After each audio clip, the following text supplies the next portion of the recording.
walking alone the streets.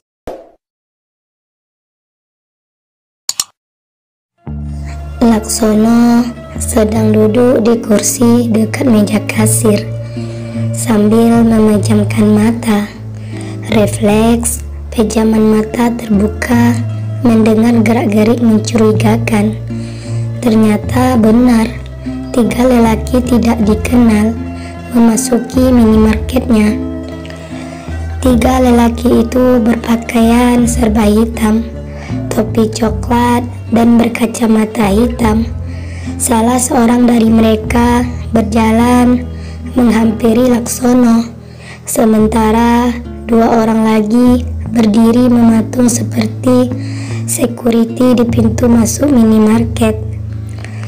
Laksono bergegas bangkit dari duduknya. "Hai Pak Tua," lelaki berwajah sangar itu menyapa Laksono. "Siapa kalian? Apa keperluan kalian datang ke sini?" tanya Laksono.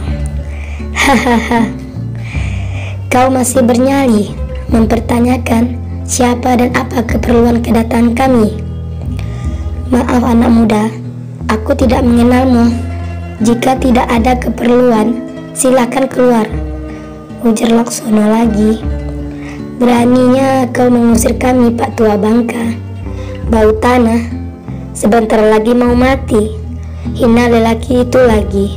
"Cukup, tolong diam. Mulut omong kosongmu anak muda. Silahkan keluar dari minimarketku. Perlukah aku menelepon polisi untuk datang ke sini menangkap kalian?" bentak Laksono mengancam sambil menunjuk ke pintu keluar.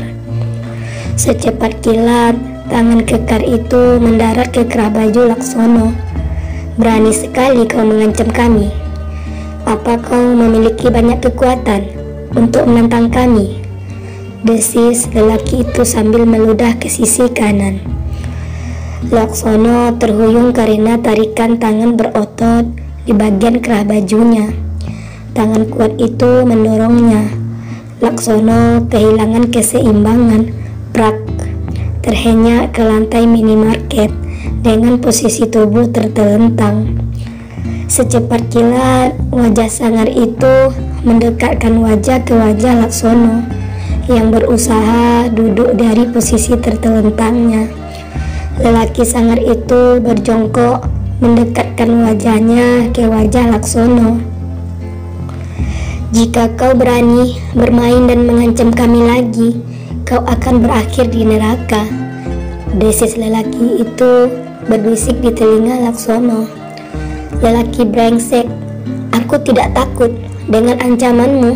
Siapa membayarmu mengintimidasiku? Katakan," bentak Laksono lagi. Prak, tamparan kuat mendarat di pipi kanan Laksono. Darah segar mengalir dari mulut dan hidung Laksono.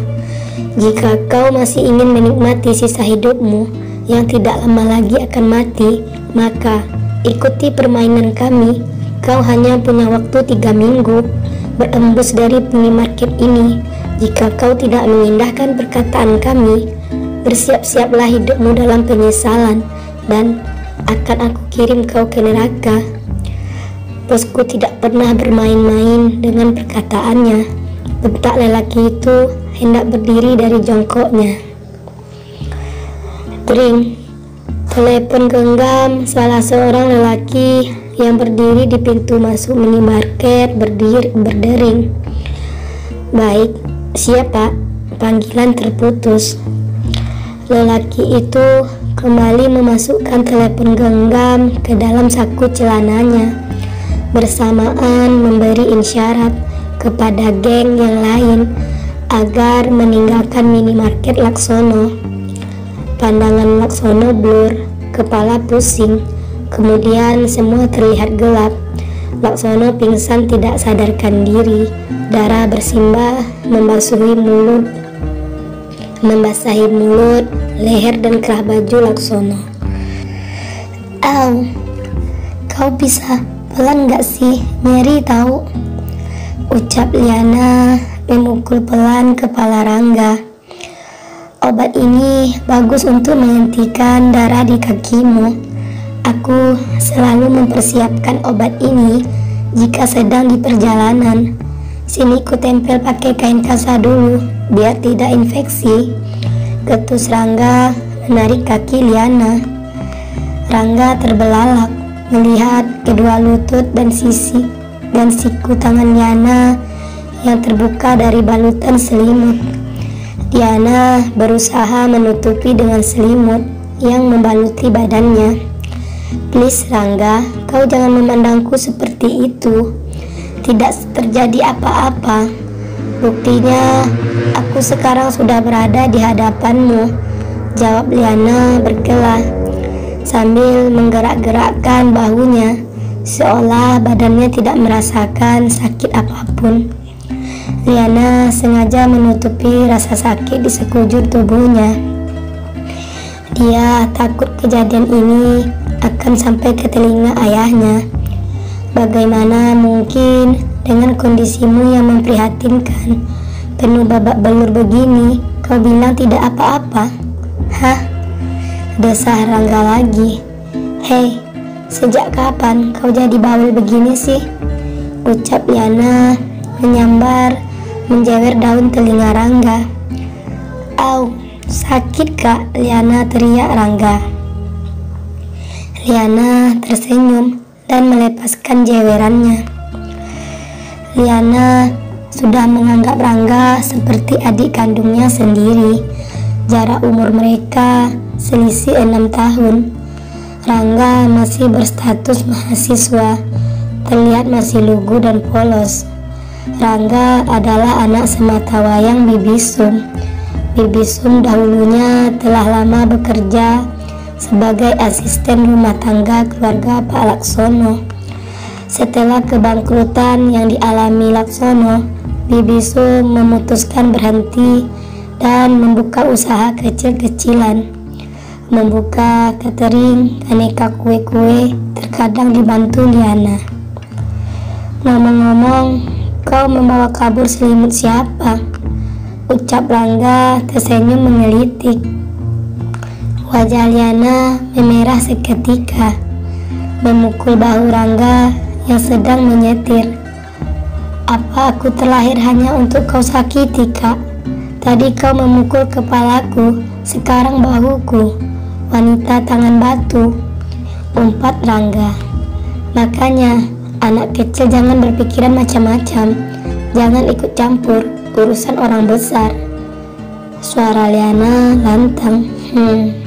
Guman Rangga. Enggak, kenapa kamu senyum-senyum gitu sih? Kakak sudah bilang tidak melakukan apa-apa. Aku pun bingung. Kenapa aku sesial ini? Curhat Liana. Ya sudah, Rangga percaya sama kakak. Tidak mungkin mengkhianati Om Laksono dan kita semua. Dan aku telah menelepon Om kalau kakak baik-baik aja. Ucap Rangga tersenyum tulus memandang wajah Liana. Thanks Yangga, kakak telah merepotkanmu. Kakak juga tenang mendengarkan kalau kamu telah menelepon papa. Rangga mengangguk. Enggak, bantu kakak membelikan baju yang pantas untuk ganti. Tidak mungkin kan kalau kakak keluar seperti ini. Tuh bajunya sudah ada di jok belakang. Kakak tinggal ganti. Ucap Rangga senyum-senyum sendiri sambil membuka pintu mobil untuk keluar memberi kesempatan Liana ganti baju. Hah? Bagaimana kamu tahu kalau kakak? Aku ini bukan anak kecil lagi, ya tahulah kak. Rangga memotong pembicaraan Liana, kembali mengelitik Liana. Anak ini. Liana mengerutu, lalu mengambil baju untuk mengganti pakaian. Pakaiannya pas sama kakak. Thanks Yangga. Esok kalau kakak sudah kerja, akan traktir kamu makan makanan enak-enak di restoran terkenal setiap harinya. Ucap Liana semangat. Janji, angin surga, PPHP, Perempuan pemberi harapan palsu kalau ada maunya, ucap Rangga tertawa terbahak-bahak. Liana ikut tertawa mendengar ocehan Rangga. Mereka hanyut dalam canda tawa masing-masing. Enggak, tolong rahasiakan semua kejadian ini kepada Papa, ucap Liana setelah menceritakan kejadian yang dialaminya dari awal sampai akhir. Sip, ucap Rangga mata berkaca-kaca, ikut prihatin dengan apa yang dialami Liana. Antar aku ke Taman Hijau sebentar enggak? Sudah lama aku tidak ke sana, tutur Liana kepada Rangga. Oke bos, sahut Rangga pendek. Liana hanya tersenyum simpul melihat tingkah laku adik berbeda ibunya itu. Kak, menurutku kau tidak usah pulang ke rumah dulu. Om akan curiga apabila melihat kondisi kamu seperti ini, ucap Rangga yang duduk berhadapan di bangku Taman Hijau. Kakak juga berpikiran seperti itu, sahut Liana sambil memandang kosong ke depan taman, yang mana pengunjung taman sudah mulai ramai berdatangan, dipenuhi anak-anak, ibu-ibu, bapak-bapak bermain dengan girang bersama anak-anak mereka. Pikiran Liana menyusup ke masa lalu. Bayangan mama dan papanya kembali menyusupi pikiran Liana. Dahulu setiap libur kerja, orang tuanya membawa bermain ke taman ini. Taman ini juga mengingatkan Liana pada sosok lelaki kecil yang selalu setia menemaninya setelah kepergian ibunya, yang sekarang entah di mana keberadaannya. Tanpa disadari, dua tetes bulir bening mengalir di pipi Liana. Rangga yang menyaksikan berusaha mengalihkan ingatan Liana. Kak, kau lihat itu. Perhatikan anak lelaki berbaju hijau yang gendut itu. Kasihan papanya, berbodi triplek, menggendong anaknya. Bisa lututnya keseleo. Lihat papanya, sudah ngos-ngosan seperti mesin mobil kepanasan. Rangga terbahak. Liana ikut terkekeh geli. Kau bisa saja enggak? Kakak bangga dan bersyukur memiliki adik sepertimu. Refleks, Liana merangkul dan menyandarkan kepala ke pundak Rangga. Kau selalu ada di saat kakak membutuhkanmu. Terima kasih enggak? Rangga membalas dengan menepuk-nepuk punggung kakaknya, walau sedikit risih melihat orang-orang yang memandang mereka seperti orang tengah dimabuk cinta. Jarak 20 meter di sisi kanan taman, di depan Liana, lelaki berseragam formal sedari tadi asyik memperhatikan apa yang dilakukan Liana dan Rangga. Apa aku sudah gila atau berhalusinasi? Bukankah wanita itu yang aku lihat tadi malam? Kecelakaan pada saat itu. Bagaimana mungkin dia pulih secepat itu dan aku bertemu dia lagi di sini? Apa wanita lain yang mirip dengannya? Ataukah itu hantu yang menyerupai dirinya karena mati kecelakaan itu? Oh my god, aku bisa gila. Lamunan dan bisikan hati-hatian dikejutkan oleh tangan lebar Rio yang tiba-tiba memukul pundaknya. Han, sejak kapan kau tertarik menguntit orang yang sedang bermesraan di mabuk cinta? Apa selama ini kau kesepian tidak pernah berpacaran? Gurau Rio sambil tersenyum sinis. Kau tidak tahu malam itu, jawab Han refleks sembari masih memandang Liana dan Rangga. Malam apa? Apa kau telah meniduri perempuan yang dirangkul lelaki itu? Sahut Rio menggelitik. Otakmu sudah miring sejak mabuk semalam, jawab Han sewot ingin meninggalkan Rio. Apa maksudmu? Jadi, kenapa dengan orang itu? Itu di saat kita pulang dari bar, aku melihat wanita itu sedang terduduk lemas, tidak sadarkan diri, wajahnya bersimbadar. Pak, ini laporan anggaran dan bahan-bahan yang dibutuhkan untuk proyek Taman Hijau ini. Ucapan karyawan wanita Rio menghentikan penjelasan Han. Menyebalkan. Sejak kapan kau menjadi lelaki yang peduli kepada wanita lain yang tidak kau kenal? Apa kau menyukai wanita itu? Lalu sakit hati mengetahui dia telah memiliki pacar, ujar Rio gusar. Bullshit, kau sentimen begitu kenapa? Bukankah tadi kau bertanya, tetapi mengambil kesimpulan sendiri, ucap Han. Dengan kuat menendang tulang kering kaki Rio, lalu beranjak mau meninggalkan Rio. Au! Rio menjerit kesakitan. Kau Han, berani sekali menendangku di hadapan karyawanku. Ini merusak wibawa dan reputasiku. Aku ini bosmu. Akan aku potong gajimu 3 bulan ke depan. Teriak Rio sedang membungkuk menahan sakit di kakinya. Persetan, dengan wibawamu terserah kau. Silakan, kau mau memotong atau bahkan mau mencincang gajiku, ucap Han melangkah cepat meninggalkan Rio.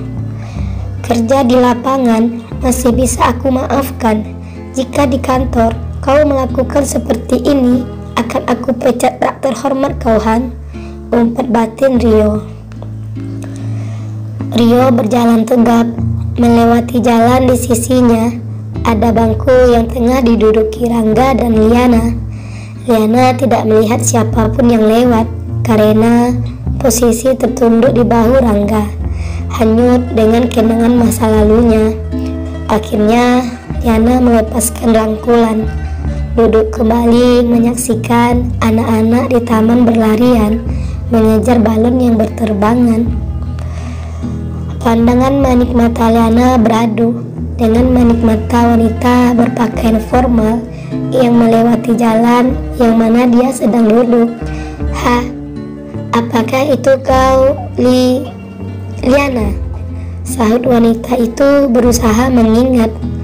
Bersamaan Liana juga menebak. Itu kau, Agnes kan? Ya benar. Agnes menghampiri dan merangkul Liana yang sedang duduk. Maaf Nes, aku tidak menyambutmu. Telapak kakiku agak sakit, jawab Liana tidak enakan. Tidak apa-apa Lin. Kenapa dengan kakimu? Aku keinjak pecahan kaca. Oh, lain kali hati-hati Bu, canda Agnes garing.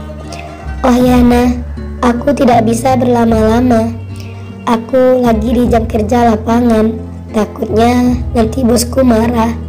Berapa nomor kontakmu? Maaf Nes, kemarin aku kehilangan tas, jadi handphoneku juga ada di dalamnya. Jadi untuk saat ini aku belum memiliki kontak yang aktif. Ya sudah, ini kartu kontakku. Kamu simpan saja nanti. Kau telepon aku ke nomor ini ya. Esok hari libur kerjaku. Kutunggu teleponmu ya, ucap Liana. Aku pamit dulu, bye, ucap Agnes beranjak meninggalkan Liana. Rangga hanya duduk diam, menjadi pendengar terbaik. Mendengar obrolan antara kedua sahabat. Telah 7 tahun lebih tidak bertemu. Telepon genggam Rangga berdering. Rangga menjawab telepon bernomor kontak tidak dikenalinya. Halo? Ya? Ya, betul. Apa? Di rumah sakit? Terima kasih Pak, kami akan ke sana, ucap Rangga cemas bergegas bangkit dari duduknya. Liana berusaha menguping percakapan Rangga di telepon genggam. Penasaran siapa gerangan yang menelepon sehingga Rangga begitu cemas. Siapa yang menelepon Rangga sehingga lelaki muda itu begitu cemas? Apakah berita mencemaskan yang disampaikan penelepon itu?